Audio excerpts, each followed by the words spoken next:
ठीक है, चलो स्टार्ट करते हैं। बायोसिस और साइटोकाइनेसिस समझना।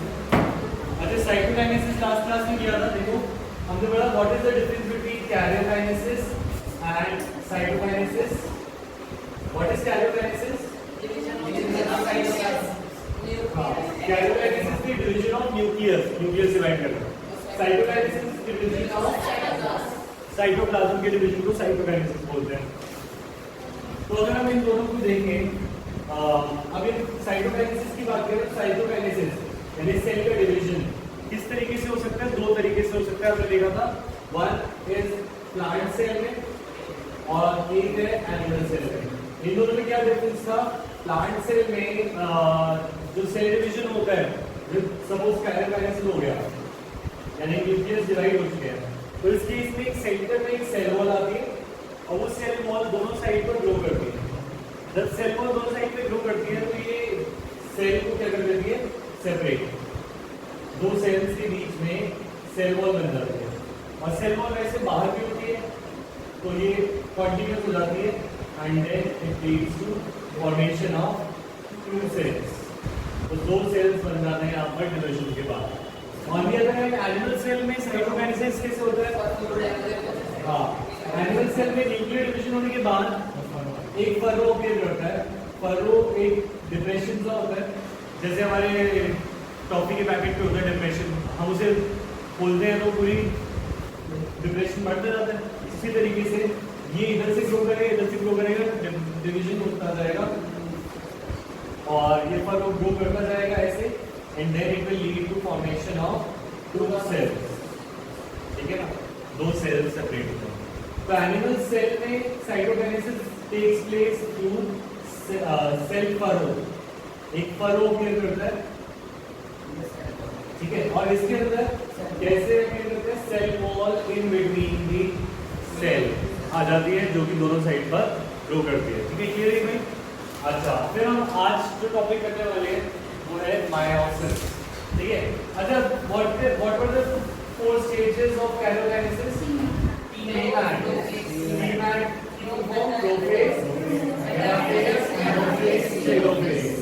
याद रखना है। अब हम ये सारा का सारा माइटोसिस में किया था हमने, अब हम मायोसिस की बात करते हैं। लेट्स सी मायोसिस में क्या होता है। ठीक है,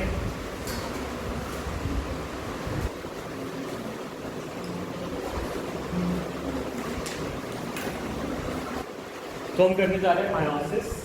meiosis involves two sequential cycles of nuclear and cell division, यानी कि इसके अंदर एक नहीं दो साइकिल होती है मायोसिस में। मायोसिस की दो साइकिल का मतलब ये है कि जैसे माइटोसिस एक ही साइकिल है, मायोसिस में दो बार सेल डिवाइड करता है। इन मायोसिस फर्स्ट एक सेल डिवीजन होता है और उससे दो सेल्स बनते हैं। मायोसिस में फिर एक और मायोसिस होता है और इससे टोटल 4 सेल्स बनते हैं। तो इस केस में पहली साइकिल को बोलते हैं मायोसिस 1 और दूसरे को बोलते हैं मायोसिस 2। ठीक है ना, meiosis 1 and meiosis 2 are two phase cycles जिसके अंदर मायोसिस के एंड में 4 सेल्स बनते हैं, माइटोसिस में 2 बनते हैं। ठीक है, ये पॉइंट याद रहेगा। अच्छा, what is the difference between mitosis and meiosis? हम कब माइटोसिस होती है, कब मायोसिस होती है और क्यों मायोसिस होती है, तो इसके कुछ आंसर्स हमें देखने। सबसे पहला पॉइंट है कि माइटोसिस मायोसिस में से मायोसिस तब होता है जब हमें रिडक्शन डिवीजन करना हो। रिडक्शन मतलब सपोज एक सेल है, उसके अंदर क्रोमोसोम्स है 46, जैसे हमारी बॉडी के सेल्स होते हैं उनमें यूजुअली 46 क्रोमोसोम या 23 पेयर होते हैं। 23 पेयर हो या 46 क्रोमोसोम, इस कंडीशन को बोला जाता है डिप्लॉइड कंडीशन। 2n से रिप्रेजेंट किया जाता है। ठीक है, जब हमें 2n से 2n ही बनाना हो, जैसे मेरे को हाथ पे स्किन पे चोट लग गई तो मैं चाहता हूँ कि 46 क्रोमोसोम से 46 ही बने, तो डिप्लॉइड से डिप्लॉइड सेल बने। तो ये केस होता है माइटोसिस का। ये क्या होता है? माइटोसिस। ठीक है, इसी तरीके से अगर हम चाहते हैं कि इससे जो सेल बने वो डिप्लॉइड ना हो, 2n कंडीशन किसकी होती है? डिप्लॉइड कंडीशन होती है। डिप्लॉइड माने पेयर इन क्रोमोसोम है। हम चाहते हैं कि यहाँ पर अलग टाइप का सेल डिवीजन हो और मेरे को जो सेल्स मिले वो 23 क्रोमोसोम्स हो। ऐसे सेल्स होते हैं हमारे स्पर्म्स एंड एग सेल्स, ठीक है ना। तो इसमें हम चाहते हैं कि क्रोमोसोम नंबर कितना हो, 23। क्यों? क्योंकि ये बाद में जो है क्या करेंगे, फर्टिलाइज होंगे और फ्यूजन के बाद इनके बाद वापस से 46 हो जाए। तो हम चाहते हैं यहाँ पे रिडक्शन। तो जब रिडक्शन डिवीजन करती हूँ तो हमारा सेल साइकिल कौन सी अप्लाई करेंगे, मायोसिस।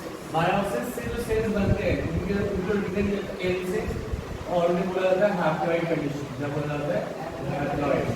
और जो हमारी यूएन होते हैं उन्हें भी बोला जाता है डिप्लॉइड कंडीशन, ठीक है। क्लियर है भाई, हैप्लॉइड और डिप्लॉइड कंडीशन। तो ये डिफरेंस है। माइटोसिस में इतना बहुत दिया जाता है, इसे बोला जाता है इक्वेशनल डिवीजन, क्योंकि इसके अंदर इक्वल नंबर ऑफ सेल्स बनते हैं। और मायोसिस में क्या होता है, रिडक्शन होता है, तो इसे बोला जाता है रिडक्शन डिवीजन,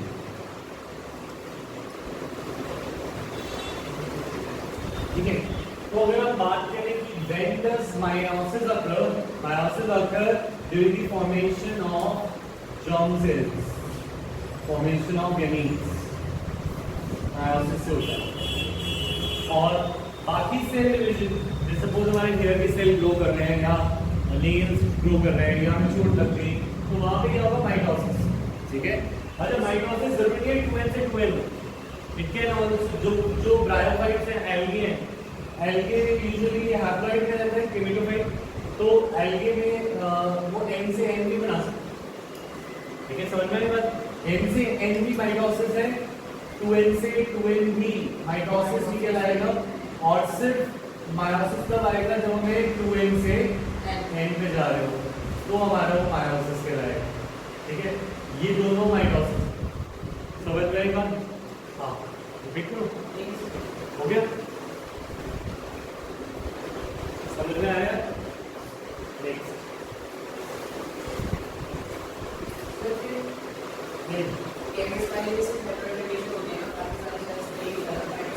हमारे अंदर ऐसा होता है कि हम डिप्लॉइडिंग है ना, हमारी डिप्लॉइड लाइफ है, पर ब्रायोफाइट्स एल्गे में हैप्लॉइड ज्यादा होते हैं, तो उनमें सारे एन होते हैं, हमारे अंदर सारे 2n होते हैं, हाँ ठीक है, समझ आ गया। हाँ सुरेश आ गया समझ। तो मायोसिस की बात करते हैं, तो मायोसिस में अगर डिवीजन शुरू करते हैं, और मायोसिस कब बिगिन करते हैं ये देखना है। तो meiosis begins after S phase and meiosis 2 follows meiosis 1। तो तुम्हें याद होगा इंटरफेज इसमें भी आता है, दैट मींस एन इंटरफेज आएगा। इंटरफेज में कितने फेज थे, G1 एस फेज, पर एस फेज के बाद G2 आता है मायोसिस में, इसके बाद सीधा मायोसिस 1 आता है, मतलब इसमें G2 फेज नहीं है, इसमें मायोसिस 1 पे आता है। मायोसिस 1 के बाद सीधा इसमें जाता है मायोसिस 2 में। तो ये हमारी लाइफ साइकिल है, मायोसिस की सेल साइकिल है, interphase, meiosis 1, meiosis 2।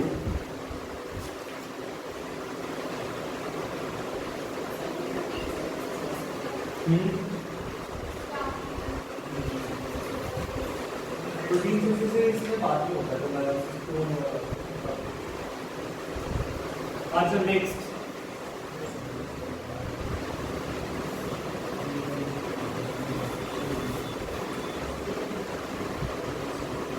Pairing of homologous chromosome. अच्छा इसके अंदर एक और कैरेक्टर है, देखो हमारे पास ये पता है क्रोमोसोम होते हैं,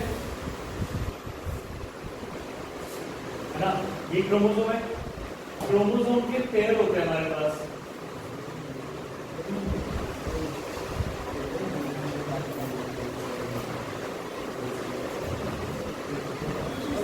अच्छा ये क्रोमोसोम्स होते हैं, ये हमें पता है, क्रोमोसोम के एक से एक यूनिट होते हैं क्रोमैटिड, ये दोनों सिस्टर क्रोमैटिड्स होते हैं, ये दोनों क्या है, सिस्टर क्रोमैटिड, और सिस्टर क्रोमैटिड दो मिला के क्या बनाता है, क्रोमोसोम, ठीक है ना, ये क्रोमोसोम है। तो सपोज हमारे पास क्रोमोसोम कितने होते हैं, हमारे पास क्रोमोसोम होते हैं 23 पेयर, यानी हर एक क्रोमोसोम का पेयर है हमारे पास, क्रोमोसोम 1 से लेकर 23 तक के पेयर। तो क्रोमोसोम 1 क्रोमोसोम 2 ऐसे सबके पेयर है। तो इस केस में सपोज क्रोमोसोम नंबर 2 है तो ये एक नहीं होगा, क्रोमोसोम 2 में हमारे पास 2 यूनिट्स होंगे तो हमारी बॉडी में एक और क्रोमोसोम आएगा। हमारी बॉडी में क्रोमोसोम के पेयर है 23 पेयर, तो ऐसे 23 पेयर है, सबको नंबर याद है, क्रोमोसोम 1 क्रोमोसोम 2 3 4 ऐसे क्रोमोसोम 23 तक हमारे पास 23 की भी 2 यूनिट है, 1 की भी 2 यूनिट है, 2 की भी यूनिट है, तो दोनों क्रोमोसोम 2 है हमारे, और ये इसीलिए क्रोमोसोम का एक पेयर है। इनमें से एक पेयर हमारा मदर से आता है, एक पेयर हमारा फादर से आता है, तो इसीलिए हमारे पास 2 कॉपीज होती है, क्योंकि एक के बीच से आएगा, एक स्पर्म से आएगा और एक ओवम से आएगा। समझ में आई बात? ये जो दो एक ही क्रोमोसोम की 2 कॉपीज होती है इनको बोला जाता है होमोलोगस क्रोमोसोम। इन दोनों क्रोमोसोम्स को बोला जाता है होमोलोगस क्रोमोसोम। तो what are homologous chromosomes? Homologous chromosomes are the chromosomes in a single pair. Pair के अंदर जो क्रोमोसोम होते हैं वो हमारे होमोलोगस क्रोमोसोम होते हैं। क्लियर है भाई? अब बात करें अगर ये 2 सिस्टर क्रोमैटिड्स हैं और ये दोनों भी सिस्टर क्रोमैटिड्स होंगी, ये और ये भी सिस्टर क्रोमैटिड्स होंगे, ठीक है ना? तो ये और ये आपस में क्या होंगे? नॉन सिस्टर होंगे, है ना? ये नॉन सिस्टर क्रोमैटिड्स हैं, तो ये दोनों समझ, अगर क्वेश्चन में आएगा कि सिस्टर क्रोमैटिड्स तो मतलब हो रहे हैं एक क्रोमोसोम के, और अगर बोला जाए between 2 sister non sister chromatids तो एक सिस्टर क्रोमैटिड इसका और एक इसका, पर है होमोलोगस। समझ में आई बात? ये डिफरेंस यूनिट्स, तो ये याद रखना है आगे पढ़ने के लिए। तो होता क्या है, अगर हमारे सेल के अंदर हमें पता है यूजुअली जेनेटिक मटेरियल होता है इन फॉर्म ऑफ क्रोमैटिन। इसकी फॉर्म में होता है chromatin is thread like form, और जब सेल डिवीजन होने वाला होता है, जब सेल डिवीजन होने वाला होता है तो सेल में हमारा जो क्रोमोसोम होता है वो क्या कर लेता है? रॉड शेप ले लेता है एंड ये क्या बन जाते हैं? Chromosomes during cell division. ये हमने पढ़ा था। तो बात ये है कि चाहे क्रोमोसोम कहीं पे भी हो, सपोज ये क्रोमोसोम 1 है और ये भी क्रोमोसोम 1 है, तो ये जहां पे भी होते हैं तो वो मिल जाते हैं और वो मिल कर लेते हैं पेयरिंग। तो इस मायोसिस के टाइम पर होमोलोगस क्रोमोसोम सेल के न्यूक्लियस में जहां पे भी छुपे हुए होंगे वो पास आते हैं और वो क्या बना लेते हैं? पेयर। तो यहाँ पे पेयरिंग ऑफ होमोलोगस क्रोमोसोम होता है। क्लियर है भाई? तो यानी 1 के साथ पेयर कर लेगा, 2 के साथ पेयर कर लेगा, एक्सेट्रा। यहाँ तक समझ में आया? अब हम मायोसिस शुरू करते हैं। ये कुछ टर्म्स थी जो हमें समझी थी, हम मायोसिस शुरू करते हैं। लिखो मायोसिस 1 कॉपी में और साथ साथ बना लेना, नहीं तो मैं फिर बाद में तुम्हें लिखवाऊंगा।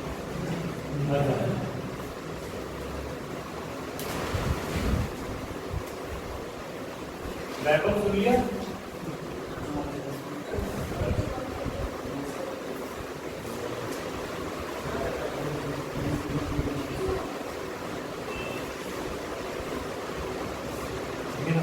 तो मायोसिस 1 स्टार्ट करते हैं।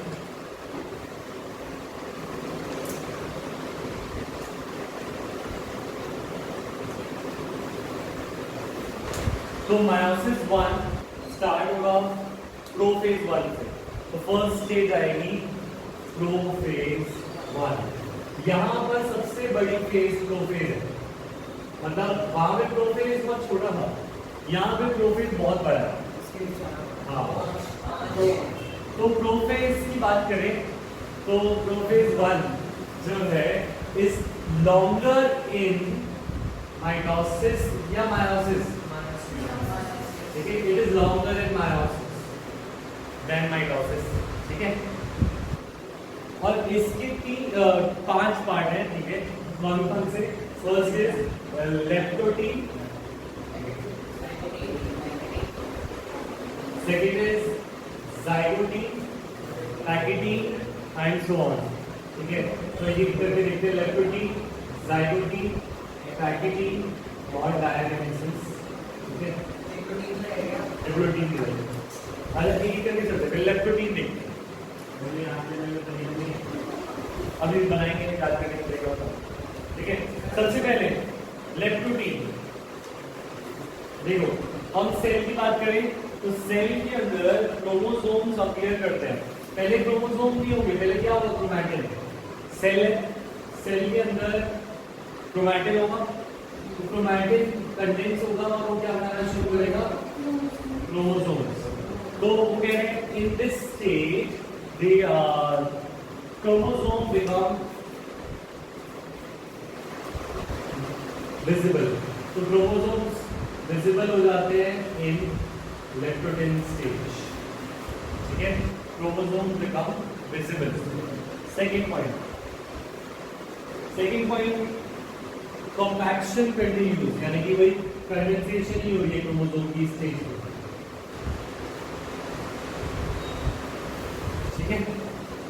और तो इस स्टेज को लर्न करने का तरीका क्या है, देखो मैंने तुम्हें पहले भी एक एग्जांपल दिया था कि क्रोमैटिन क्या है, क्रोमैटिन इज अ थ्रेड, ठीक है ना। तो क्रोमैटिन एक मांझा होता है जैसे हमारा, वैसे मांझा जैसा है क्रोमैटिन, है ना। हाँ, मांझा जिससे पतंग उड़ाते हैं, ठीक है। पतंग क्या होती है, भूल गई मेरे नाम के साथ। तो जैसे मांझे को हम किसमें वो कर लेते हैं, चरखड़ी में, ठीक है, लपेट लेते हैं, तो दैट इज कॉल्ड कंडेंसेशन।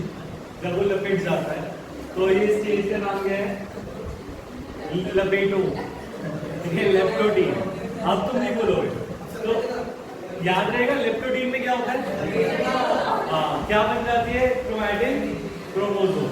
तो अब नहीं बोलोगे ना, ठीक है, समझ आ गया। नेक्स्ट ऐसे होता है। नेक्स्ट सेकंड पॉइंट, ये कोई जरूरत नहीं थी इस कमेंट की। जाइगोटीन, अभी हर साल आगे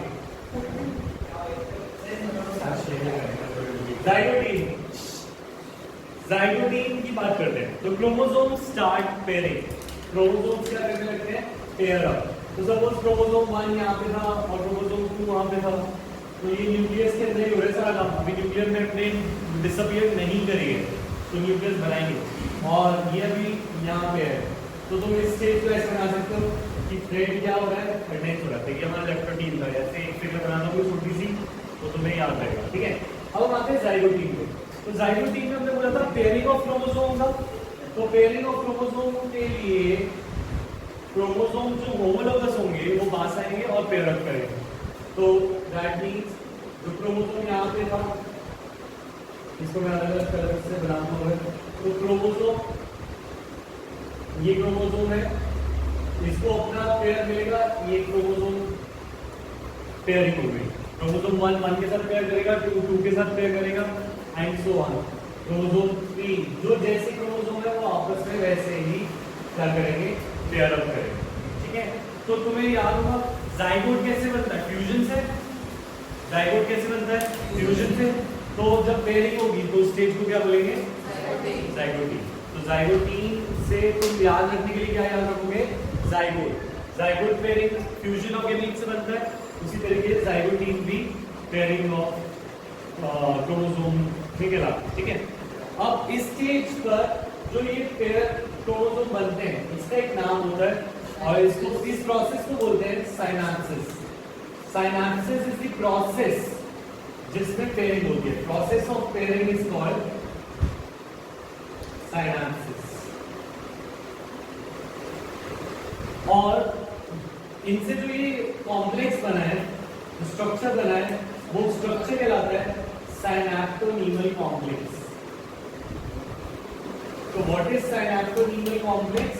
It is the structure in which the paired chromosome के structure को बोलते हैं synaptonemal complex, ठीक है। paired chromosome के structure को बोलते हैं, ये synaptonemal complex है, ये दूसरा synaptonemal complex है, एक pair complex को बोलते हैं synaptonemal complex, ठीक है। synaptonemal complex by a pair of homologous chromosomes is called a bivalent or tetrad। bivalent और tetrad का मतलब क्या है कि अगर आप इस synaptonemal complex को बनाएं, synaptonemal complex कुछ इस तरीके से दिख सकता है देखो, या तो तुम्हें इस केस में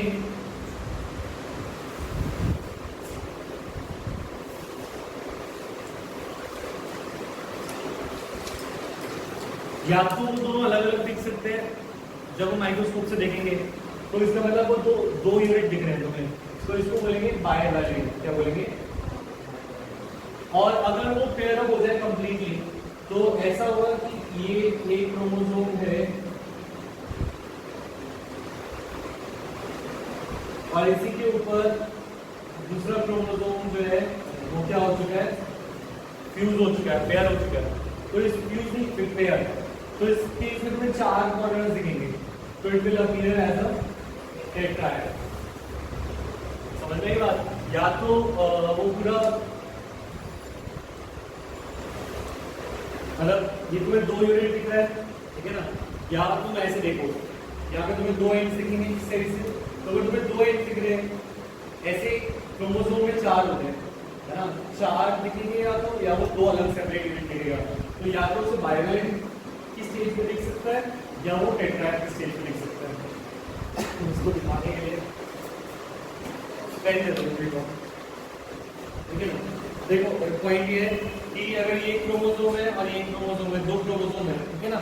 तो या फिर 2 क्रोमोसोम तुम्हें अलग से दिख रहे होंगे, तो तुम बोलोगे बाइवैलेंट 2 क्रोमोसोम। या फिर हो सकता है इनमें पेयरिंग हो चुकी होगी और तुम्हें कितनी साइड्स दिखेंगी इसकी? 4 साइड्स दिखेंगी, तो वो 4 साइड से क्या दिखेगा? टेट्राहेड्रल। ठीक है, समझ में आई बात? तो मैं ऐसे देखो, एक और होगा पेन, तो तुम्हें 1 2 3 और 4 दिखेगा, तो वो कंप्लीटली पेयर अप हो चुका होगा, तो उसे बोलेंगे टेट्राहेड्रल। तो it can appear as a bivalent और a tetrahedral at this stage. ठीक है, बाइवैलेंट मतलब 2 वैलेंसी, 2 अलग हो, 2 अलग यूनिट, मतलब वो अभी या तो पास ही आए हैं बस, तो बाइवैलेंट है। अगर पूरा पेयर अप हो गया तो टेट्राहेड्रल। ठीक है, क्लियर है पॉइंट? ठीक है, नेक्स्ट। अब हम आते हैं नेक्स्ट स्टेज पर और इसे बोलते हैं पैकिंग। तो थर्ड स्टेज है हमारी पैकिंग। तो पैकिंग में अभी अगर वो बाइवैलेंट दिख रहा था, तो पैकिंग में वो हमें टेट्राहेड्रल दिखेगा। तो पूरी पैकिंग कंप्लीट हो गई। अगर पैकिंग कंप्लीट हो गई तो उस स्टेज को क्या बोलेंगे? पैकिंग। ठीक है, अगर पैकिंग कंप्लीट है तो ये अपीयर करेगा एज कंप्लीट टेट्राहेड्रल, है ना? और ये भी अपीयर करेगा एज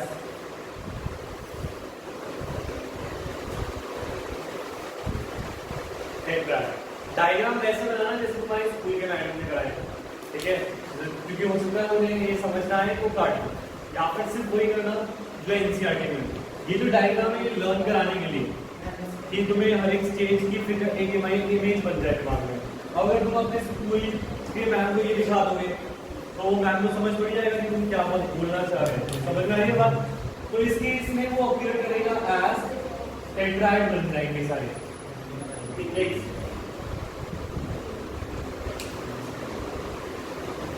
अब पैकेटिंग में एक और चीज होती है वेरी इंपॉर्टेंट, जिसे बोलते हैं क्रॉसिंग ओवर। लाइक जब वो कंप्लीट पैक हो जाते हैं तो उनके बीच में क्रॉसिंग ओवर होता है। तो क्रॉसिंग ओवर क्या होता है, एक बार ध्यान देते हैं। तो सपोज मैं अब हम एक होमोलोगस क्रोमोसोम बना रहा हूं, ठीक है? Recombinant nodules appear. These nodules are the sites at which crossing over takes place between non-sister chromatids of the homologous chromosome. ये पॉइंट अंडरलाइन करो पूरा। देखो अब होगा क्या, सपोज मैं ये एक ही वो ले रहा हूँ, एक साइनैप्टोन्यूमल कॉम्प्लेक्स ले रहा हूँ। साइनैप्टोन्यूमल कॉम्प्लेक्स को डिटेल में देख रहे हैं, ठीक है? तो सपोज ये ऊपर वाला क्रोमोसोम है,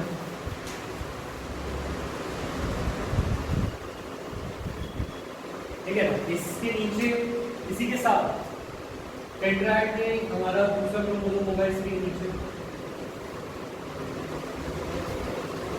ठीक है ना? और उसके 3D में मैं नहीं दिखा पाऊंगा। तो पॉइंट ये है कि हम ऐसे देख रहे हैं क्रोमोसोम, ठीक है ना? ये क्रोमोसोम है, ये क्रोमोसोम है, तो हम ऐसे देख रहे हैं। क्लियर है? तो इस केस में इनके बीच में रिकॉम्बिनेंट नोड्यूल्स अपीयर करती हैं दैट मीन्स यहाँ पे सपोज ये दोनों टच हो रहे हैं इस पॉइंट पे, तो यहाँ पे नॉड्यूल्स आ जाएंगे, और सपोज यहाँ पे टच हो गए तो यहाँ पे भी क्या आ जाएगी, नॉड्यूल्स। इन्हें बोलते हैं रिकॉम्बिनेंट नॉड्यूल्स। ठीक है, रिकॉम्बिनेंट नॉड्यूल्स में क्या होता है, क्रॉसिंग ओवर, यानी कि इसके जीन्स इसके पास और इसके जीन्स इसके पास, तो जीन्स के बीच में चेंज होता है, चेंजिंग होती है। ठीक है, तो इसका अगर ये दो क्रोमोसोम है ना, और क्रोमोसोम होकर यहाँ पर इनके बीच में क्या हुआ, रिकॉम्बिनेंट नॉड्यूल आ गई, क्योंकि ये दोनों यहाँ से टच कर रहे हैं एक दूसरे से। ठीक है ना, ये टच कर रहे हैं। ठीक है, इसके पास कुछ कोड्स होते हैं जिन्हें हम जीन्स बोलते हैं, जिनसे हमें कुछ इंफॉर्मेशन मिलती है, और इनके पास भी कुछ कोड्स होते हैं जिनसे जीन्स देते हैं। ये इसको दे देता है अपने कोड्स, और ये अपने कोड्स इसको दे देता है। तो अब जो नए क्रोमोसोम्स बने हैं इन्हें बोलेंगे रिकॉम्बिनेंट। ये क्या है, न्यू। पहले ऐसे नहीं थे, पेरेंट्स के ऐसे थे क्या, नहीं। अब जो नए बने chromosome they are new, they are recombinant. समझ में आई बात? तो न्यू जो कॉम्बिनेशन बनता है उसको तो बोलते हैं रिकॉम्बिनेंट क्रोमोसोम या रिकॉम्बिनेंट। ठीक है, अब इस प्रोसेस के बाद ये होगा क्या, हमारा यहाँ पर इसकी जीन्स चले जाएंगे, ठीक है ना, और इसके पास आ जाएंगे इसके जीन्स। समझ में आई बात? और यहाँ पे क्रॉसिंग ओवर हो रखी है, अभी अटैच होगी ये साइड। ठीक है, क्लियर है? नेक्स्ट ये सब हो रहा है पैकेटिंग में। पैकेटिंग याद कराने के लिए होगा पैकिंग। ये दोनों इतने अच्छे से पैक है कि इनके बीच में रिकॉम्बिनेंट नॉड्यूल्स आ गए। और what was zygotene? Zygotene was pairing. Packeting is इतना अच्छा पैक होना कि इनके बीच में क्रॉसिंग ओवर हो सके। पैकिंग बहुत अच्छी हो गई। क्लियर है भाई? तो ये हो गए हमारे 3 स्टेज, लेप्टोटीन, जाइगोटीन, पैकेटिंग। सबसे एक दिमाग में इमेज आ रहा है हमारे। लेप्टोटीन से क्या इमेज आती है? हाँ, यानी क्रोमैटिन क्या बन रहा है? क्रोमोसोम। जाइगोटीन में क्या हो रहा है? पेयरिंग। पेयरिंग यानी कि दोनों होमोलोगस क्रोमोसोम पेयर हो रहे हैं। पैकेटिंग में क्या हो रहा है? क्रॉसिंग ओवर हो रही है। पैकिंग अच्छी हो गई। पैकिंग अच्छी होने पे टेट्राहेड्रल बनता है या बाइवलेंट? और बाइवलेंट किस पे दिखाई देता है? जाइगोटीन। ठीक है, समझ आया? एक बार रीड कर लो इतना। देखो, क्रॉसिंग ओवर इसलिए जरूरी है क्योंकि ये इस प्रोसेस को क्या बोल रहे थे? Crossing over. क्रॉसिंग ओवर किसके बीच में होता है? पहला क्वेश्चन।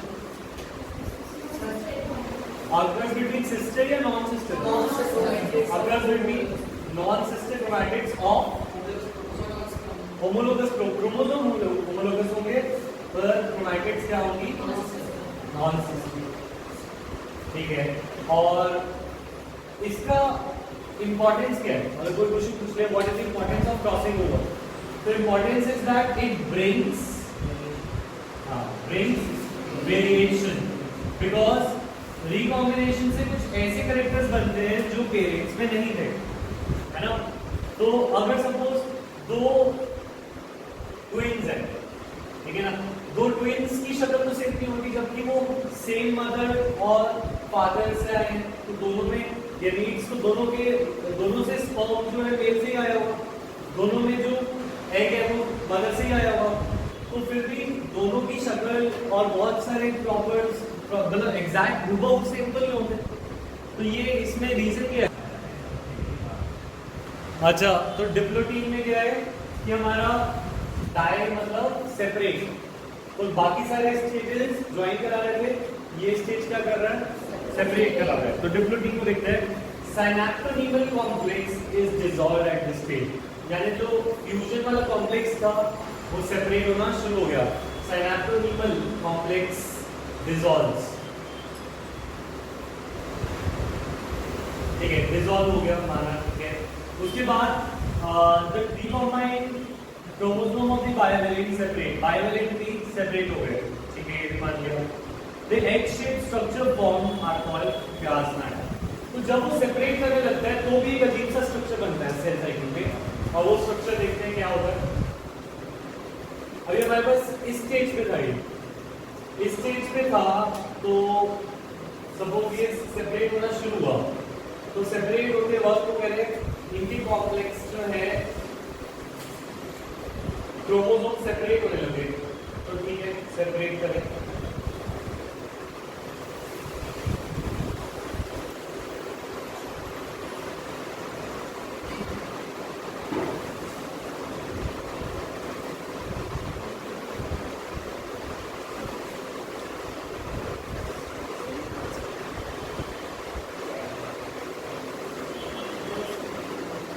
तो